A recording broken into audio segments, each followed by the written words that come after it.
ونحن على ذلك لمن الشاهدين والشاكرين والحمد لله رب العالمين. رب اشرح لي صدري ويسر لي أمري واحلل عقدة من لساني يفقهوا قولي. اللهم أرنا الحق حقا وارزقنا اتباعه وأرنا الباطل باطلا وارزقنا اجتنابه. اللهم أرنا الأشياء كما هي. إن الله وملائكته يصلون على النبي يا أيها الذين آمنوا صلوا عليه وسلموا تسليما. اللهم صل وسلم على سيدنا ومولانا محمد وعلى آل وأصحاب سيدنا ومولانا محمد وبارك وسلم وصلي عليه. الصلاة والسلام عليك يا رسول الله وعلى آلك وأصحابك يا حبيب الله. الصلاة والسلام عليك يا شفيع المذنبين وعلى آلك وأصحابك يا رحمة للعالمين.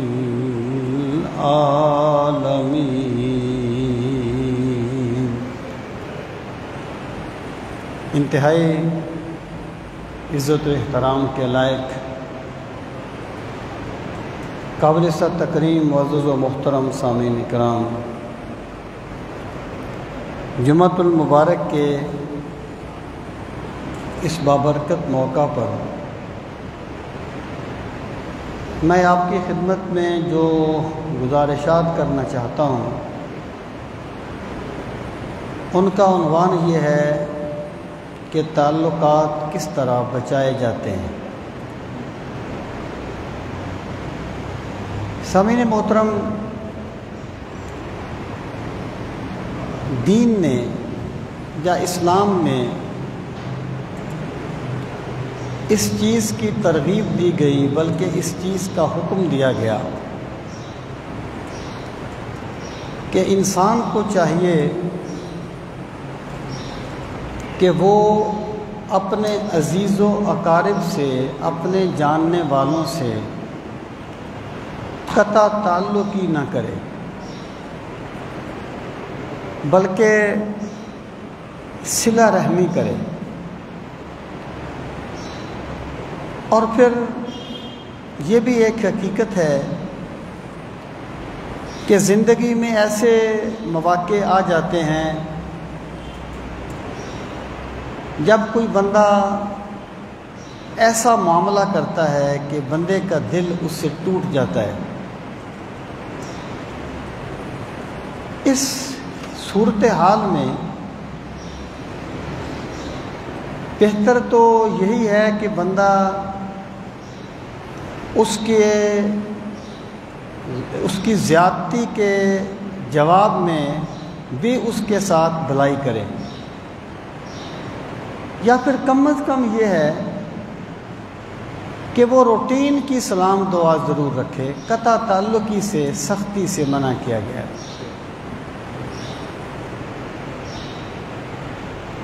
رسول کریم صلی اللہ تعالیٰ علیہ وآلہ وسلم نے ارشاد فرمایا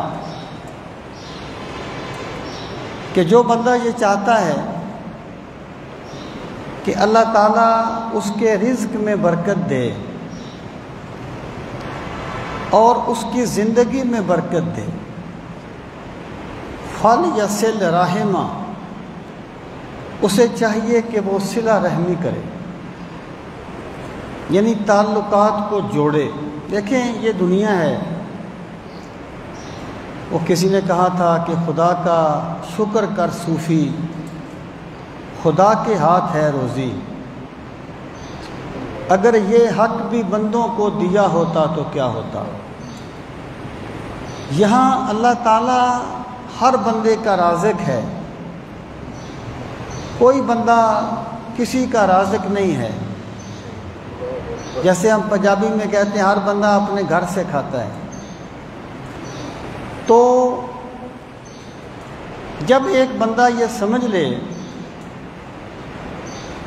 کہ بندوں سے قطع تعلقی کر کے میں خود بڑی اچھے طریقے سے زندگی بسر کر سکتا ہوں،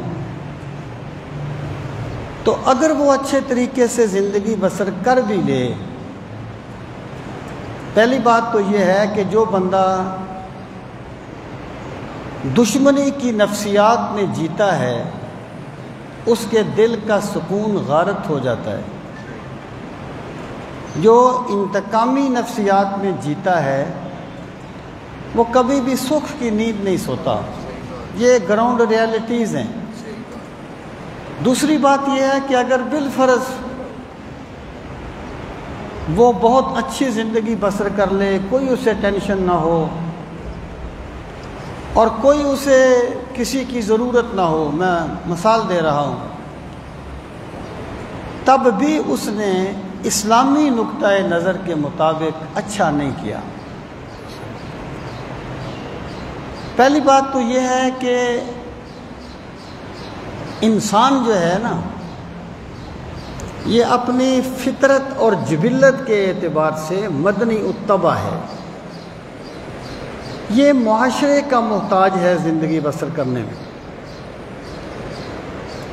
اور یہ کبھی بھی معاشرے سے کٹ کے اپنی زندگی بسر نہیں کر سکتا۔ یہ مدنی الطبع ہے، معاشرتی زندگی جو ہے وہ اس کی جبلت ہے۔ دوسری بات یہ ہے کہ اسلام ہمیں یہ ترغیب دیتا ہے کہ زندگی میں اتار چڑھاؤ آتے رہتے ہیں، اور کوئی بندہ زندگی میں آپ کو ایسا نہیں ملے گا جس کی ہر بات سے آپ متفق ہوں۔ لازمی طور پہ کسی بات سے اتفاق ہوگا، کسی بات سے اختلاف ہوگا۔ مزاج ہوتے ہیں بندوں کے، اپنے اپنے مزاج ہوتے ہیں۔ کسی بندے میں کوئی خوبی ہوتی ہے، کوئی ویک پوائنٹ ہوتا ہے، کسی میں کوئی خوبی ہوتی ہے، دوسرا ویک پوائنٹ ہوتا ہے۔ یہ بندوں کے مزاج ہیں اور یہ زمینی حقیقتیں۔ اسلام یہ ترغیب دیتا ہے کہ انسان کو چاہیے کہ وہ اتنا اعلیٰ سوچ کے ساتھ زندگی بسر کرے اور مقابلے کی نفسیات سے اتنا نکل جائے کہ وہ حتی الامکان تعلق بچانے کی کوشش کرے۔ رسول کریم صلی اللہ تعالیٰ علیہ وآلہ وسلم نے فرمایا تھا کہ لوگوں، اخلاق یہ نہیں ہوتا کہ تم یہ کہو کہ اگر کوئی ہم سے اچھائی کرے گا تو ہم بھی اس سے اچھائی کریں گے، اور اگر کوئی ہم سے برائی کرے گا تو ہم بھی اس سے برائی کریں گے۔ اچھائی کرو گے بھلا کرو گے بھلا کریں گے، ستم کرو گے ستم کریں گے، کہ ہم بھی انسان ہیں آپ جیسے، جو تم کرو گے وہ ہم کریں گے۔ یہ کوئی بلند اخلاقی نہیں ہے۔ سرکار نے فرمایا تھا کہ اخلاق یہ ہے کہ تم یہ کہو کہ اگر کوئی بندہ مجھ سے بھلائی کرے گا تو میں اس سے بھلائی کروں گا، اور اگر کوئی مجھ سے برائی کرے گا تو میں اس سے بھی برائی نہیں کروں گا، میں اس سے بھی اچھائی کرنے کی کوشش ضرور کروں گا۔ یہ اخلاق ہے۔ اور آپ نے فرمایا کہ امرنی ربی بتسع، مجھے میرے رب نے 9 باتوں کا حکم دیا، ان میں سے ایک بات یہ فرمائی وَأَنْ أَعْفُوَ عَمَّنْ ظَلَمَنِي، کہ جو بندہ مجھ پہ زیادتی کرے میں اسے معاف کر دوں، وَأَصِلَ مَنْ قَطَعَنِي، اور جو بندہ مجھ سے تعلق توڑے میں اس سے تعلق جوڑوں۔ یہ میرے رب نے مجھے حکم دیا ہے۔ یہ ایک بات اور بھی یاد رکھیں کہ رسول کریم صلی اللہ تعالیٰ علیہ وآلہ وسلم کے اگر بہت سے خصائص ہیں، یعنی بہت سی ایسی چیزیں ہیں جو صرف رسول کریم علیہ الصلوۃ والسلام کے لیے جائز ہیں، عام لوگوں کے لیے نہیں، اسی طریقے سے بہت سے احکامات بھی ایسے ہیں جو صرف رسول کریم علیہ الصلوۃ والسلام کے لیے ہیں، عام لوگوں کے لیے نہیں۔ مثلا میں مثال دیتا ہوں، ایک مرتبہ رسول کریم علیہ الصلوۃ والسلام تشریف فرما تھے کہ ایک سائل نے آ کے سوال کیا، تو آپ کے پاس آپ کا طریقہ مبارک یہ تھا کہ آپ کے پاس جو کچھ بھی آتا تھا آپ اسے راہ خدا میں تقسیم کر دیا کرتے تھے۔ لا یدخر رسول اللہ صلی اللہ علیہ وسلم غدا لغد قط کما قال، کہ رسول کریم علیہ الصلوۃ والسلام نے کبھی کچھ بچا کے نہیں رکھا تھا۔ تو ایک سائل آ گیا، اس نے آ کے آپ سے سوال کیا، آپ نے فرمایا بھئی اس وقت تو ہم سارا کچھ دے چکے ہیں، تم ایسے کرو کہ فلاں بندے سے جا کے ہمارے نام پہ قرض لے لو اور اسے بتاؤ کہ ہم آپ کو واپس کر دیں گے جب ہمارے پاس مال آئے گا۔ اب صحابہ کرام کی اپنی اپنی محبت کے انداز تھے، سارے صحابہ سرکار سے محبت کرتے تھے، لیکن محبت کے انداز اپنے اپنے ہوتے ہیں۔ ایک صحابی نے عرض کی، یا رسول اللہ صلی اللہ علیہ وسلم آپ اتنی زحمت کیوں اٹھاتے ہیں؟ اگر آپ مال تقسیم کر چکے ہیں تو آپ یہ کیوں فرماتے ہیں کہ فلاں سے قرض لے لو پھر میں اسے ادا کر دوں گا؟ آپ اسے کہیں کہ میں دے چکا ہوں، آپ لیٹ آئے ہیں۔ تو اس کی یہ بات سن کر، حالانکہ انہوں نے یہ بات سرکار کی محبت میں ہی کہی، اپنے خیال میں وہ بھی سرکار سے محبت ہی کر رہے تھے، تو یہ بات سن کر رسول کریم علیہ الصلوۃ والسلام کا چہرہ مبارک سرخ ہو گیا، آپ کو یہ بات اچھی نہیں لگی۔ پھر ایک اور صحابی تھے، وہ گھٹنوں کے بال اٹھ کے کھڑے ہو گئے، کہنے لگے انفق یا رسول اللہ ولا تخش الفقر، اے اللہ کے رسول صلی اللہ علیہ وسلم راہ خدا میں تقسیم کیجئے اور اللہ کی راہ میں خرچ کیجئے، اور عرش کا مالک آپ کو کوئی کمی نہیں آنے دے گا۔ اس کی یہ بات سن کر سرکار مسکرائے، پھر آپ نے ایک جملہ فرمایا، جس کے لیے میں نے آپ کو جو ساری روایت سنائی ہے. آپ نے فرمایا امرت ہاکذا، مجھے میرے رب نے یہی حکم دیا ہے. یہ حکم ہمارے لیے نہیں ہے کہ کس سے قرض لے کے دو، ہمارے لیے یہ حکم نہیں ہے، لیکن اللہ کے رسول کی شان منفرد ہے، سرکار کی شان الگ ہے، سرکار کو حکم دیا گیا. تو یہ حکم جو ہے نا کہ میرے رب نے مجھے حکم دیا کہ میں اس سے تعلق جوڑوں جو مجھ سے تعلق توڑتا ہے، یہ سرکار کے لیے حکم ہے. ہمارے لیے اس کی ترغیب دی گئی ہے، اس کی تحسین کی گئی ہے کہ تم بھی یہ کام کیا کرو. سامعین محترم، اب آ جائیں کہ دیکھیں کوئی بندہ بھی کسی کے ساتھ تعلق نہیں توڑنا چاہتا. ہر بندہ چاہتا ہے، ایک ٹینشن ہوتی ہے نا خام خواہ، یعنی جو بندہ جو ہے اسی سوچ میں رہتا ہے وہ باقی جو کچھ بھی ہے ایک ٹینشن میں ضرور رہتا ہے. تو بندہ ایک ٹینشن میں رہتا ہے، کوئی بھی نہیں چاہتا کہ وہ اس طریقے سے حالات پیدا کرے کہ اس کے تعلقات ٹوٹیں. اور یہ بھی ایک حقیقت ہے کہ آپ کسی جائیں نا کسی گاؤں میں، وہ کہیں گے اس گاؤں کے لوگ ہی ایسے ہیں. آپ کسی مسجد میں جائیں، وہ کہیں گے یہاں کے لوگ ہی ایسے ہیں جی. حالانکہ حقیقت یہ ہے کہ ہر جگہ پہ ایسا ہی ہوتا ہے، یہ لوگوں کی نفسیات ہیں، یہ جبلت ہے. آپ کو ہو نہیں سکتا کہ خاندان میں کوئی ایسا بندہ نہ ہو جو ہر بات آپ کی مرضی کے مطابق کرے. کسی بندے میں کوئی بات ہوگی، کوئی بندے کی نفسیات کو بندہ سمجھے اور بندہ چلتا جائے. یہ بندوں کی نفسیات ہوتی، یعنی ایک بندے کی نفسیات ہے، اس کی نیگیٹو سوچ ہے، وہ کچھ نہیں ہوگا جی، وہ کچھ نہیں کرے گا جی، سن لیں آپ اس کی بات. اچھا دوسرا بندہ کسی احساس برتری میں مبتلا ہے، وہ کرتا نہیں ہے جو کرنا چاہیے، دعوے بڑا کرتا ہے، اس کی بات بھی سن لیں. اسے کہیں بھئی آپ کچھ کریں گے تو لوگ مان لیں گے. ٹھیک ہے نا، یہ دنیا ہے. یہاں پہ شکوہ کمزور لوگ کرتے ہیں، شکوہ کرنا کمزور لوگوں کا کام ہوتا ہے. طاقتور لوگ اپنے آپ کو مناتے ہیں. حفیظ اہل زباں کب مانتے تھے؟ بڑی مشکل سے منوایا گیا ہوں.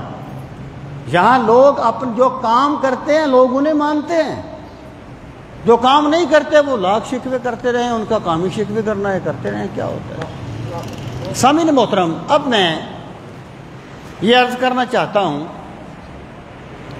کہ اللہ رب العزت نے قرآن مجید میں اس حقیقت کو بیان فرمایا. آپ پہلے اسلوب دیکھیں قرآن کا. قرآن نے کہا وَلَا تَسْتَوِي الْحَسَنَاتُ وَلَا السَّيِّئَاتُ. لوگوں، اچھائی اور برائی برابر نہیں ہوتے. اچھائی اور برائی برابر نہیں ہوتے. یعنی ایک بندے کے ساتھ برائی کی ہے تو وہ یہ مت سمجھے کہ وہ برائی کر کے بری عظما ہو گیا ہے. برائی گھوم کے اس کے پاس آئے گی کسی نہ کسی موقع پر. جیسے انشورنس بندہ، یعنی انشورنس تو ایک متنازع چیز ہے، ہماری موجودہ انشورنس تو خیر صحیح بھی نہیں ہے. جیسے بندہ ایک بیمہ کرتا تھا نا کبھی، جو جائز تھا اس کی صورت، تو زندگی میں اسے کبھی نہ کبھی ملتا تھا. ایسے ہی ہے، وہ کہتے ہیں نیکی کر دریا میں ڈال. یعنی بندہ اگر برائی کرتا ہے تو برائی بھی اپنے اثرات دکھاتی ہے، اور اگر بندہ نیکی کرتا ہے تو نیکی بھی اپنے آپ کو دکھاتی ہے. نیکی اور برائی کے اثرات برابر نہیں ہوتے. نیکی کسی نہ کسی طریقے سے بندے کو عزت دیتی ہے، وہ کسی صورت میں بھی ہو سکتی ہے. یہ اللہ کا نظام ہے. یہاں سب کچھ غیب کے پردے میں ہے. کرتا خدا ہے لیکن کرتا غیب کے پردے میں ہے. ایک بندے نے نیکی کی ہے، کسی کے ساتھ کوئی بھلائی کی ہے، آخرت کا اجر تو اسے ملے گا ہی ملے گا نا انشاءاللہ، وہ تو بات کی بات ہے. دنیا میں عین ممکن ہے اللہ اسے کوئی بہت اچھا دوست دے دے، جو اسے اللہ کی یاد دلائے۔ عین ممکن ہے بندہ اسے صالح اولاد دے دے، عین ممکن ہے بندہ اللہ تعالیٰ اسے صالح بیوی دے دے، عین ممکن ہے اللہ تعالیٰ اس کی کسی مصیبت کو ٹال دے۔ یہ نہیں ہو سکتا کہ بندہ نیکی کرے اور نیکی کا اسے اجر نہ ملے اس جہان سے پہلے اس جہان میں بھی، اور جو بندہ برائی کرے گا بے شک وہ جتنا بھی طاقتور ہے، کوئی اس کو نہیں پوچھ سکتا، وہ بڑا پاورفل ہے، اس کے پاس بڑے اسباب ہیں، بڑے وسائل ہیں، لیکن مت بھولے کہ خدا اس دنیا کے کائنات کے نظام کو چلا رہا ہے۔ برائی کبھی نہ کبھی اس کے سامنے آئے گی، ممکن ہے اب سرکش اولاد کی شکل میں آ جائے، ممکن ہے کسی برے دوست کی شکل میں آ جائے، ممکن ہے کسی جان لیوا موذی مرض کی شکل میں آ جائے، ممکن ہے کسی ٹینشن کی شکل میں آ جائے، ممکن ہے کسی نقصان کی شکل میں آ جائے، کسی نہ کسی صورت میں اس کے سامنے برائی آئے گی ضرور۔ وَلَا تَسْتَوِي الْحَسَنَةُ وَلَا السَّيِّئَةُ، مت سوچئے کہ نیکی کرنے والے اور برائی کرنے والے برابر ہیں، برابر نہیں ہیں۔ اس کائنات کو اللہ چلا رہا ہے، اس کائنات کو اللہ چلا رہا ہے، اور سب کچھ اللہ کے نظام کے تحت ہو رہا ہے۔ آگے فرمایا ادفع باللتی ہی احسن، کہ جب تیرے ساتھ کوئی بندہ ایسا معاملہ کرے تو اس کا جواب دیا کر اچھے طریقے سے، اس کا جواب دیا کر اچھے طریقے سے، یعنی اگر ایک بندے نے برائی کی ہے اس کے جواب میں برائی نہیں کرنی چاہیے، یہاں تک ممکن ہے بندہ اس کا جواب اچھے طریقے سے دے۔ وہ جیسے حضرت بابا نظام الدین نے فرمایا تھا کہ بیٹا لوگ تو یہ کہتے ہیں کہ ہم جو ہمارے راستے میں پھول بچائے گا ہم بھی اس کے راستے میں پھول بچائیں گے، جو ہمارے راستے میں کانٹے بچائے گا ہم بھی اس کے راستے میں کانٹے بچائیں گے۔ فرمایا لیکن فقیر یہ نہیں کہتا، فقیر کا مشرب یہ ہے کہ اگر کوئی تیرے راستے میں پھول بچائے اس کے راستے میں بھی پھول بچا، اگر کوئی تیرے راستے میں کانٹے بچائے اس کے راستے میں بھی پھول بچا، اگر تو بھی کوئی بھی تیرے راستے میں کانٹے بچائے اور تو بھی اس کے راستے میں کانٹے بچائے تو پھر سارے راستے کانٹوں سے بھر جائیں گے۔ یہ مشرب نہیں ہے فقیر کا۔ تو ارشاد فرمایا کہ ادفع باللتی ہے یا احسن، کہ برائی کا بدلہ اچھائی سے دیا کر۔ فَإِذَا الَّذِي بَيْنَكَ وَبَيْنَهُ عَدَاوَةٌ كَمَا فَإِذَا الَّذِي بَيْنَكَ وَبَيْنَهُ عَدَاوَةٌ كَأَنَّهُ وَلِيٌّ حَمِيمٌ، پھر جو تیرا دشمن ہے نا، جس سے تجھے نفرت ہے، جس سے تیری اس کے ساتھ عداوت ہے، دیکھنا وہ تیرا گہرا دوست بن جائے گا۔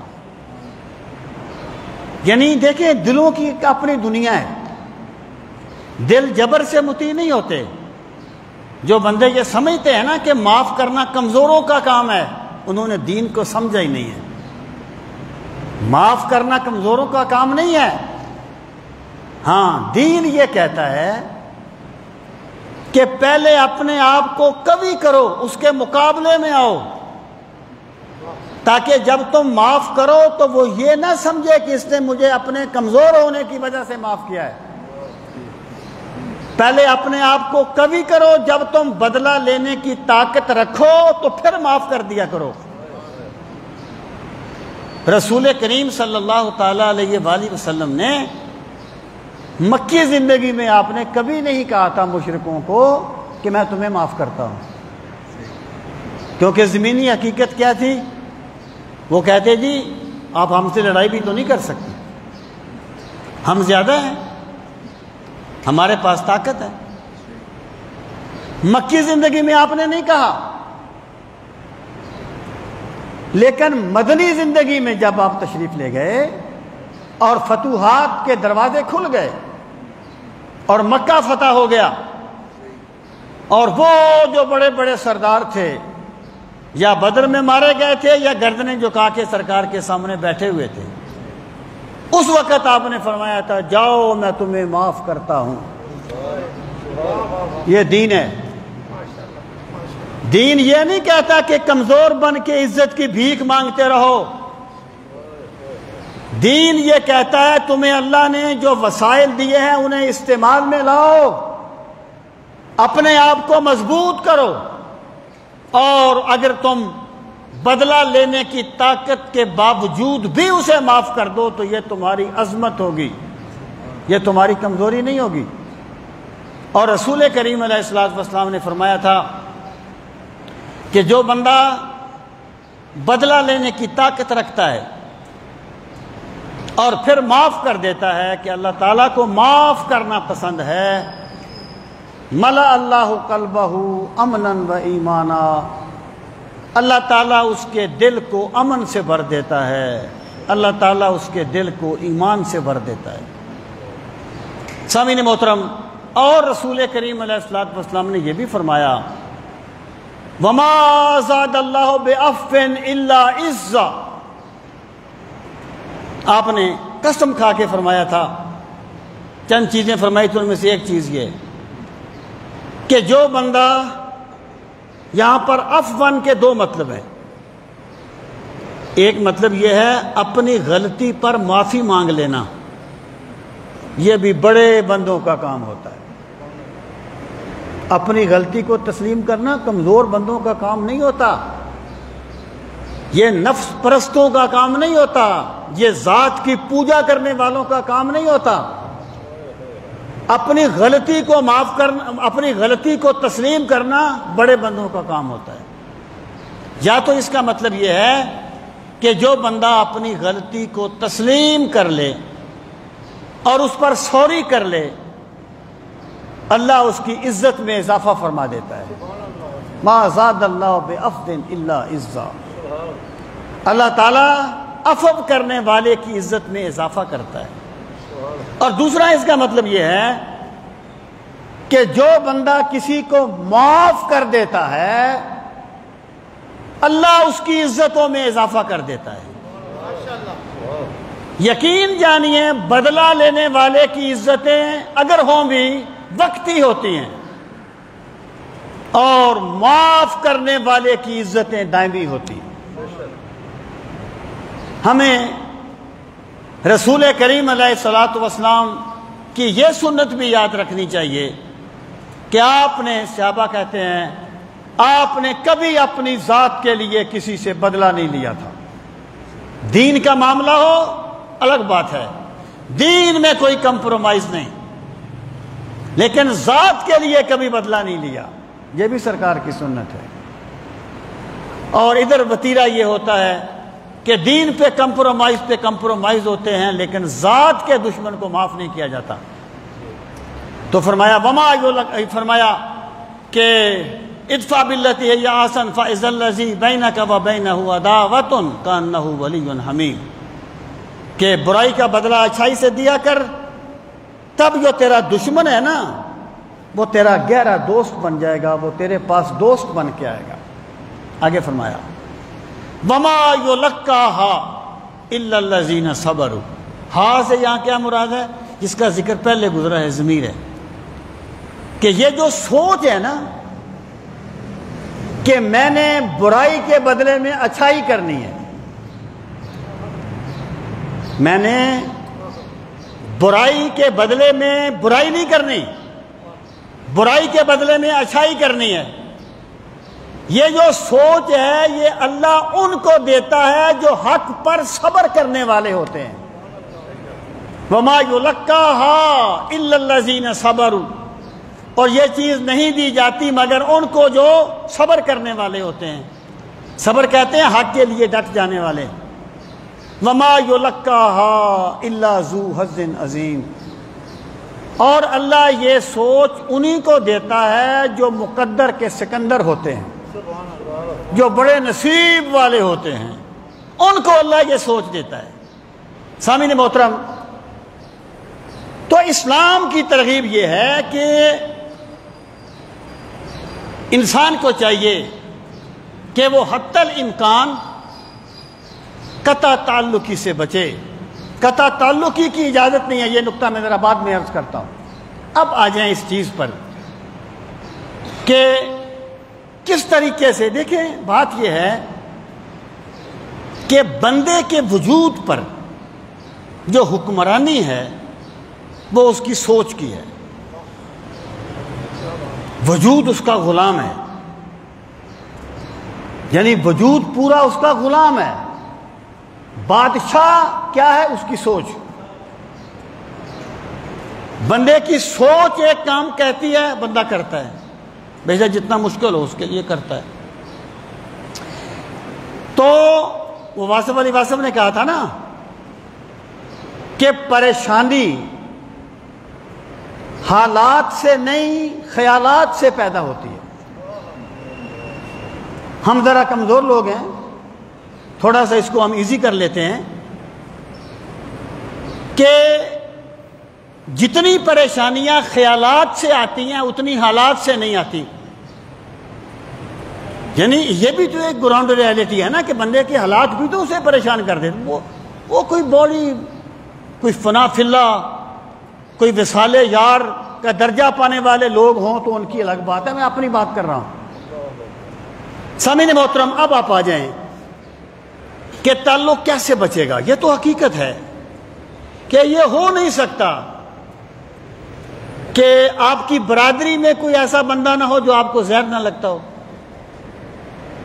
آپ کے کولیگ میں کوئی ایسا بندہ نہ ہو جو آپ کو بہت برا نہ لگتا ہو. بالکل یہ گراؤنڈ ریالٹی یہ ہوتا ہے. بندوں کے مزاج مختلف ہوتے ہیں. وہ میں مثال دیا کرتا ہوں، سچی بات ہے.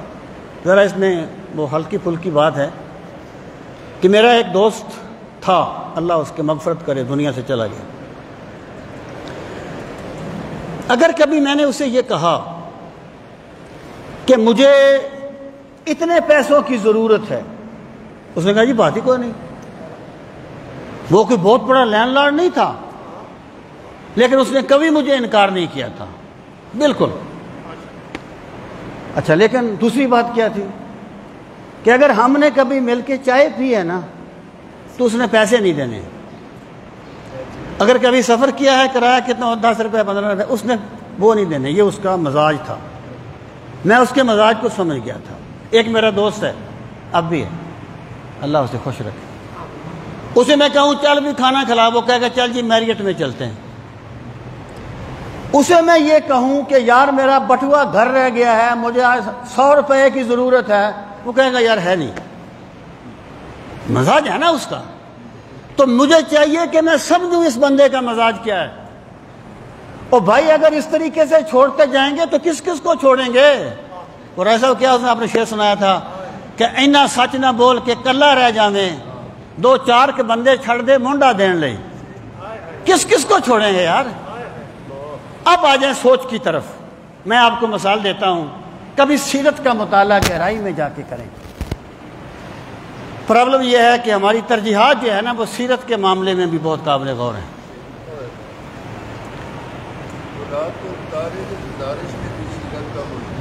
جی نہیں ہے، یہ اختلاف موضوع نہیں ہے، نہیں ہے،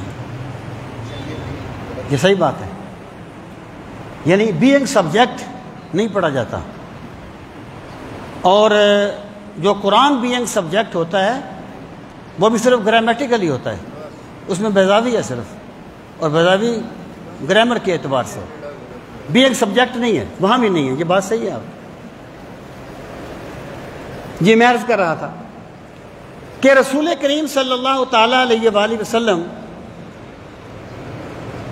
جب آپ غزوہ بدر میں احد میں تشریف لے گئے تو دشمنوں نے، آپ جانتے ہیں ایک موقع آ گیا تھا جب یوں لگتا تھا جیسے ان کو کوئی فتح مل گئی ہے. مشرکین کو جب حملہ کیا گیا تھا تو رسول کریم علیہ الصلوۃ والسلام کا چہرہ مبارک زخمی ہو گیا.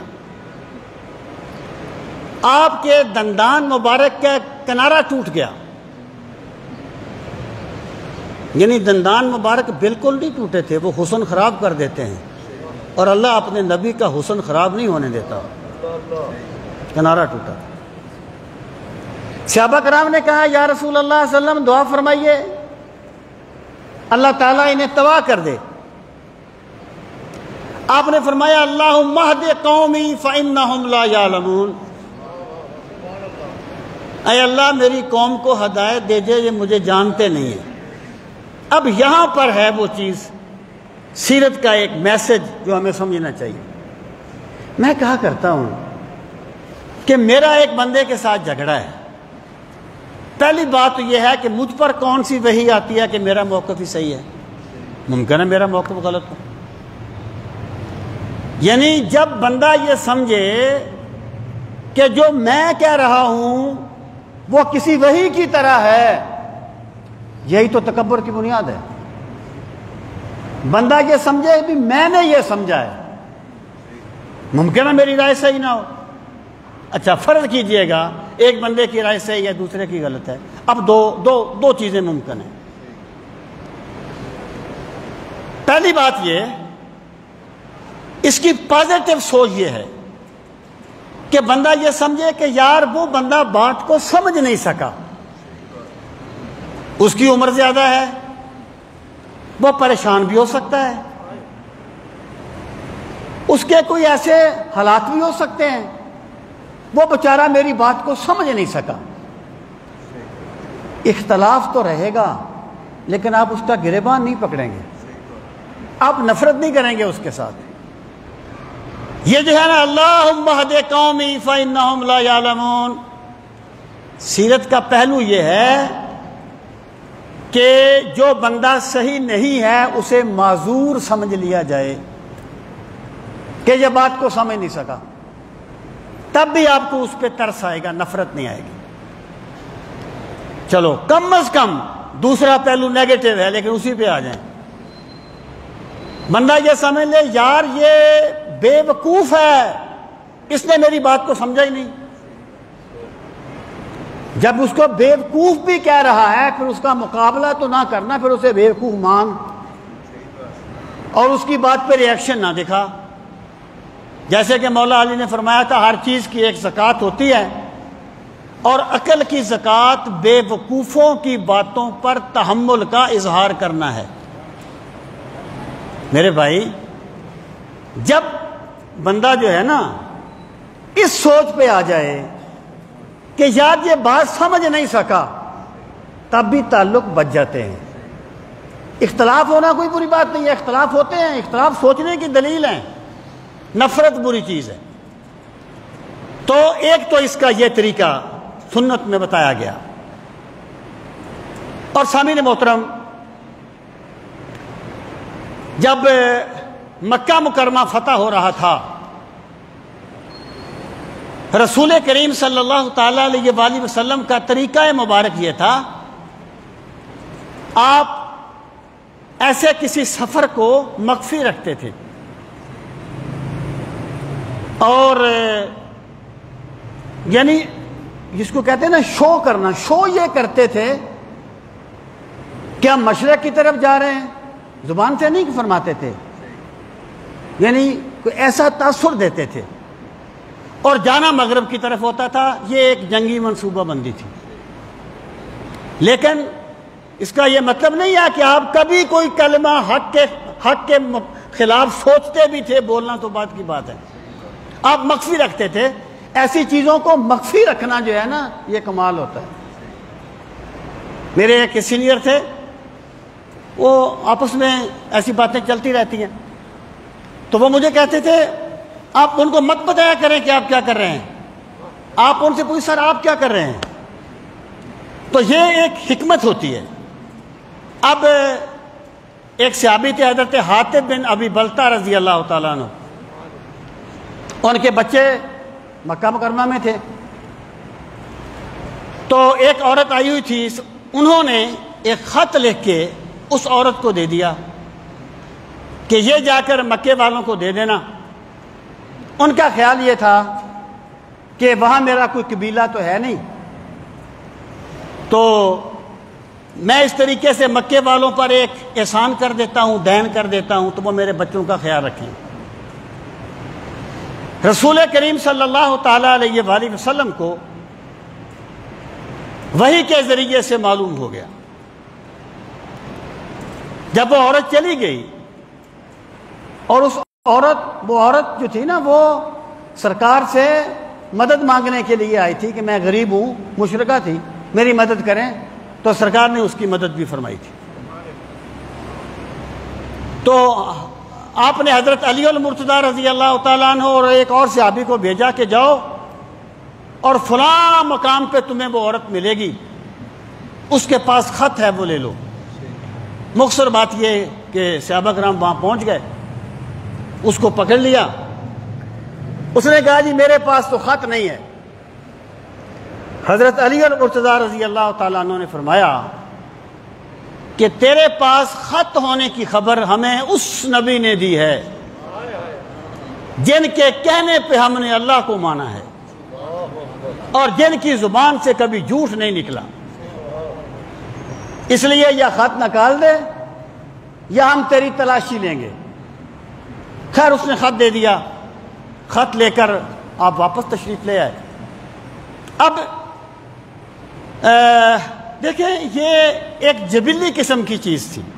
ایک حدیث پاک میں آتا ہے بعض چیزیں ایسی ہوتی ہیں جو جبلی ہوتی ہیں، بعض ہوتی ہیں اکتسابی۔ جبلی بات میں کوئی کمزوری دکھا دینا اور بات ہے، اکتسابی بات میں دکھانا اور بات ہے۔ مثلا رسول کریم علیہ الصلوۃ والسلام سے پوچھا گیا کہ یا رسول اللہ صلی اللہ علیہ وسلم کیا ایک مومن بزدل ہو سکتا ہے؟ آپ نے فرمایا ہو سکتا ہے، عین ممکن ہے۔ ایک بندہ پکا مومن ہو لیکن دلیر نہ ہو۔ سارے صحابہ بھی برابر کے تو بہادر نہیں تھے نا، سارے علی المرتضیٰ جیسے شجاع تو نہیں تھے۔ ایک گراؤنڈ ریالٹی ہے، یہ کوئی عیب نہیں ہے، جبلی چیز ہے۔ آپ سے پوچھا گیا ایک مومن بخیل ہو سکتا ہے؟ آپ نے فرمایا ہو سکتا ہے۔ یعنی بخیل سے یہ مراد نہیں ہے کہ وہ صدقات واجبہ نہ دے، یہ نہیں ہو سکتا، لیکن سخاوت ایک جبلت ہے انسان کی۔ اب سارے صحابہ حضرت عثمان غنی جیسے تو نہیں تھے، ہو سکتا ہے، جبلی چیز ہے۔ پھر پوچھا گیا یا رسول اللہ صلی اللہ علیہ وسلم کیا ایک مومن جھوٹا ہو سکتا ہے؟ آپ نے فرمایا نہیں ہو سکتا، یہ اقتصادی چیز ہے۔ تو حضرت حاتب بن ابی بلتہ رضی اللہ تعالی عنہ نے جو کیا یہ ایک جبلی چیز تھی کہ انہیں بچوں کی محبت میں وہ بات کر دی جو مناسب نہیں تھی۔ اب کیا ہوا کہ کسی صحابی نے کہا یا رسول اللہ صلی اللہ علیہ وسلم حاتب تو منافق ہو گیا ہے، انہوں نے اپنی محبت کا اظہار کیا۔ خدا کی قسم اگر ہم بات کا پس منظر سمجھیں نا تو بڑی گمراہیاں اپنے آپ ختم ہو جاتی ہیں۔ اگر ہم بات کا پس منظر سمجھیں، وہ مجھے علامہ ندوی کی بات یاد آتی ہے۔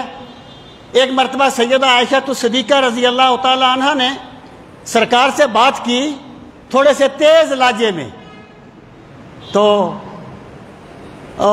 وہ کہتے ہیں کہ کوئی یہ نہ سوچ لے کہ ایک امتی اپنے نبی سے مخاطب ہے، وہ یہ بھی سوچے کہ امتی بھی اپنے نبی سے مخاطب ہے لیکن بیوی بھی اپنے میاں سے ہم کلام ہے۔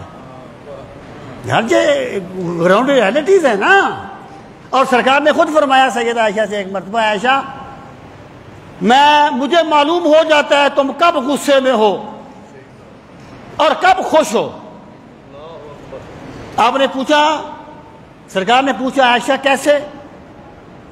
فرمایا جب تم غصے میں ہوتی ہو نا تب کہتی ہو مجھے رب ابراہیم کی قسم۔ جب غصے میں ہو کہتی ہو مجھے رب ابراہیم کی قسم، اور جب خوشی میں ہو تب کہتی ہو مجھے رب محمد کی قسم۔ تو سیدہ عائشہ مسکرا پڑی، عرض کی آقا خدا کی قسم میں صرف نام ہی تبدیل کرتی ہوں، مطلب کیا؟ محبت میں کمی نہیں ہوتی، نام تبدیل کرتی ہوں. میں یہ کہنا چاہتا ہوں اب اگر کوئی بندہ یہ کہے کہ دیکھو جی عائشہ صدیقہ نے یہ بات کر دی، وہ پاگل ہے نا یار، وہ نفسیات بات کو سمجھتا ہی نہیں ہے. تو یہ ایک ایسی بات تھی. تو انہوں نے کہا کہ ہم اس طریقے سے نہ کر دیں، اللہ کے رسول صلی اللہ علیہ وسلم ان کی گردن نہ اڑا دیں.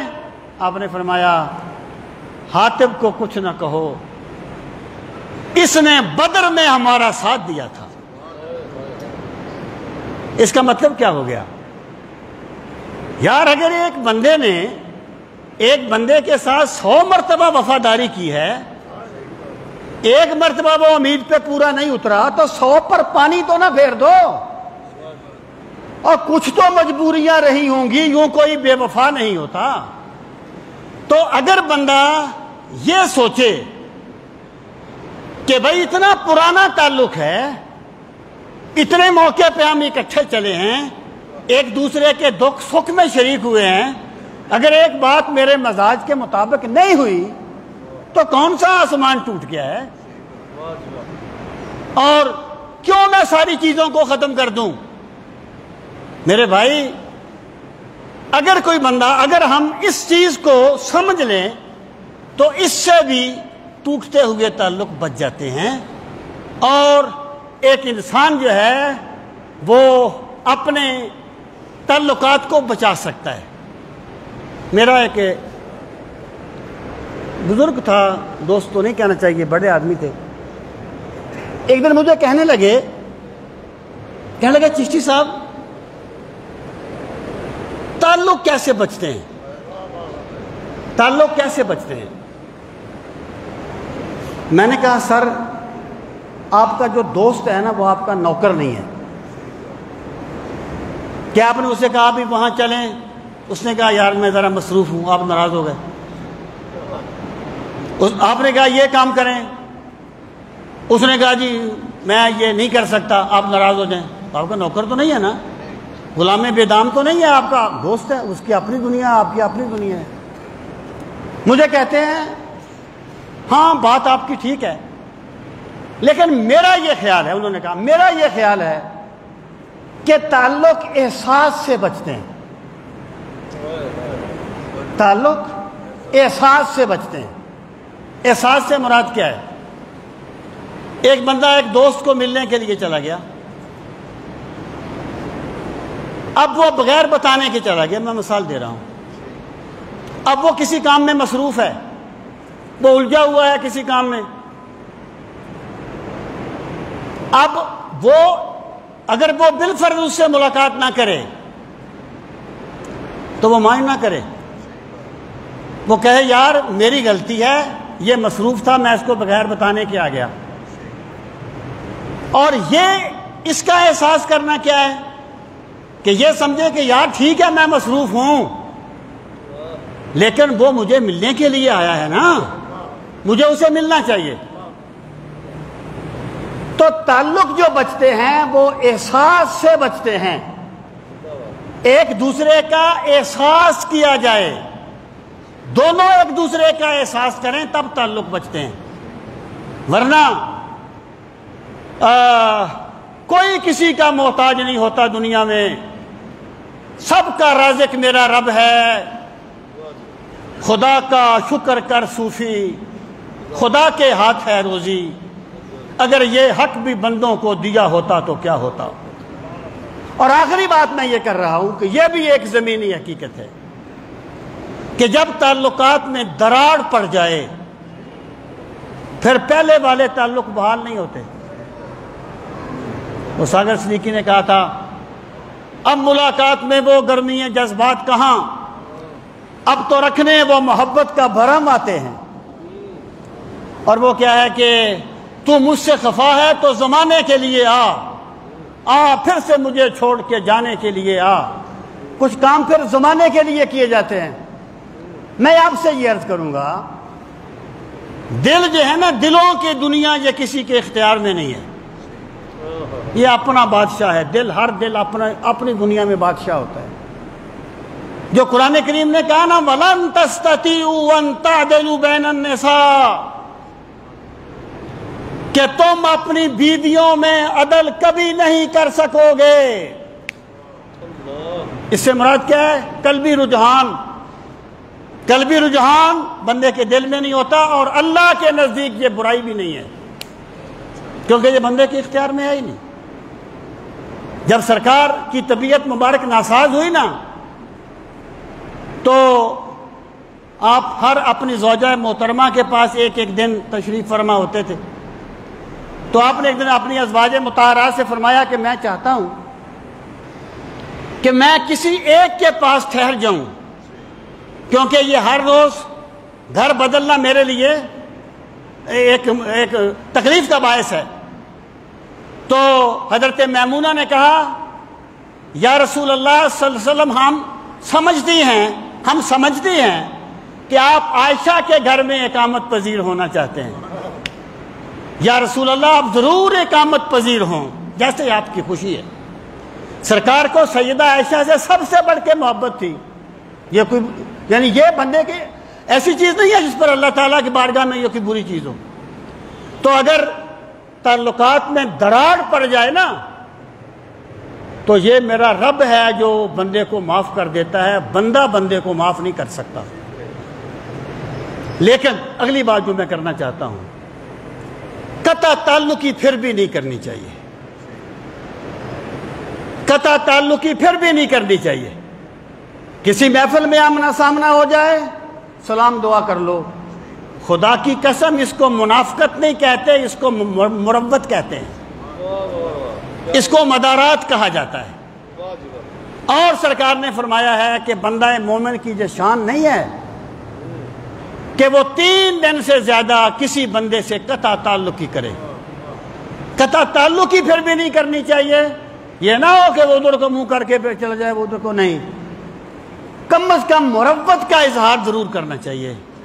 اور یہ جو چیز ہے یہ میرے رب کو بڑی محبوب ہے کہ تعلقات کو ٹوٹنے سے حتی الامکان بچایا جائے، ورنہ مروتاً قطع تعلقی بالکل نہ کی جائے۔ اللہ تعالی ہمیں دین کا فہم صحیح نصیب